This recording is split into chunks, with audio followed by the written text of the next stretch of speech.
Bonjour les amis, dans cette vidéo, on va essayer de répondre à certaines questions que vous vous posez régulièrement en ce qui concerne les études épidémiologiques, notamment quelles sont les différences entre une étude cohorte prospective et une étude de cohorte rétrospective. Et oui, parce que il y a également cette différence qu'il faut noter là. Et on va aussi voir de façon très illustrative quelles sont la différence entre les études transversales donc, et les études de cohorte. Et on va le faire grâce à ce schéma que je vais vous présenter. Donc, n'oubliez pas de vous abonner si ce n'est pas encore fait, d'activer la cloche de notification et bienvenue aux nouvelles personnes qui nous rejoignent sur notre chaîne YouTube. C'est très apprécié. N'oubliez pas, si vous êtes chercheur ou si vous êtes étudiant, nous pouvons vous proposer notre accompagnement, que ce soit pour l'analyse de vos données qualitatives ou quantitatives, également la relecture de votre travail et aussi on peut vous accompagner dans la rédaction de votre protocole d'études. Donc tout ce que vous faites, c'est que vous nous écrivez à travers notre adresse email et nous allons mettre à votre disposition un de nos spécialistes qui va vous accompagner durant tout le processus de votre étude. Alors on y va directement dans le petit écran. Alors, comme vous pouvez le voir sur cette image, vous avez de façon illustrative les différents contextes dans lesquels on peut réaliser notre étude de cohorte. Et voilà, la première question qu'on va se poser, c'est est-ce que la population est à risque? Ok, la population à risque, il y a les personnes exposées, les personnes non exposées. Si la réponse est yes, donc oui, alors l'exposition, c'est au début la base de la conception de l'étude. Ok, c'est-à-dire l'exposition, c'est le fondement donc de la conception de l'étude. Si la réponse à cette assertion, c'est également oui, alors on va faire un design de cohorte. Ok, on va faire une étude de cohorte. Et dans ce cas-là, c'est-à-dire à gauche, vous avez donc l'exposition et donc le résultat qui sont collectés avant le début de l'étude. Et dans ce cas également, si c'est OK, c'est-à-dire on aura une étude rétrospective, une étude de cohorte rétrospective, c'est-à-dire on aura notre étude de cohorte rétrospective lorsque les données d'exposition sont collectées avant même qu'on ne conçoive l'étude, c'est-à-dire, et on avait évoqué sur cette chaîne, parlons de santé publique déjà, un cap similaire où on voulait voir si les vaccins Covid-19 sont efficaces. Et on avait donc mené une étude de cohorte rétrospective parce que les données d'exposition et de résultats, c'est-à-dire l'exposition, c'est-à-dire est-ce qu'on est exposé, par exemple, est-ce qu'on a été vacciné dans le cadre de cette étude que je vous donne en référence.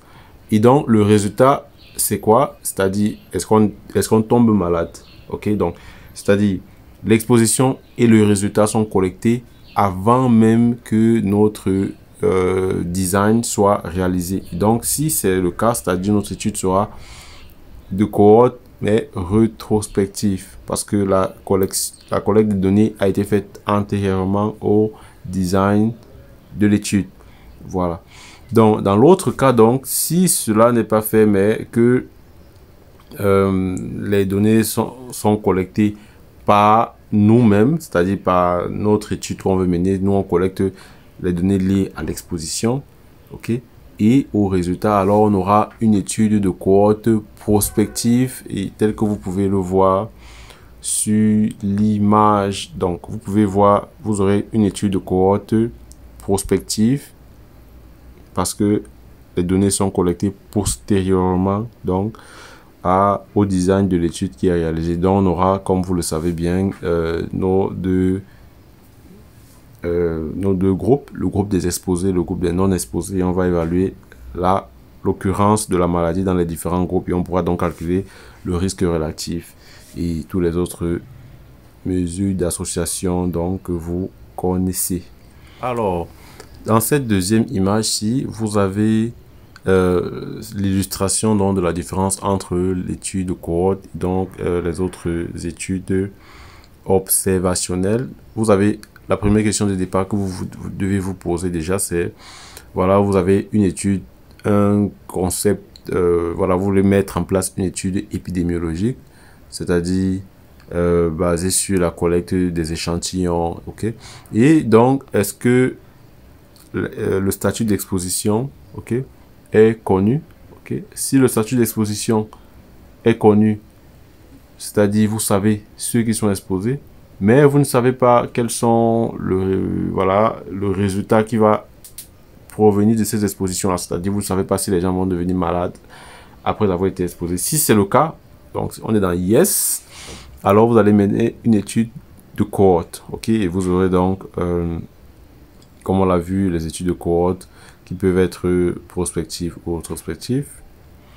Alors, si vous ne savez pas quels sont le statut d'exposition des personnes, quels sont le résultat de cette exposition-là, et là on est donc dans non. Si vous ne savez pas, alors vous aurez la possibilité entre mettre en place, et là également il y aura deux cas. Vous voyez dans la partie à gauche, vous aurez est-ce que l'exposition et le résultat sont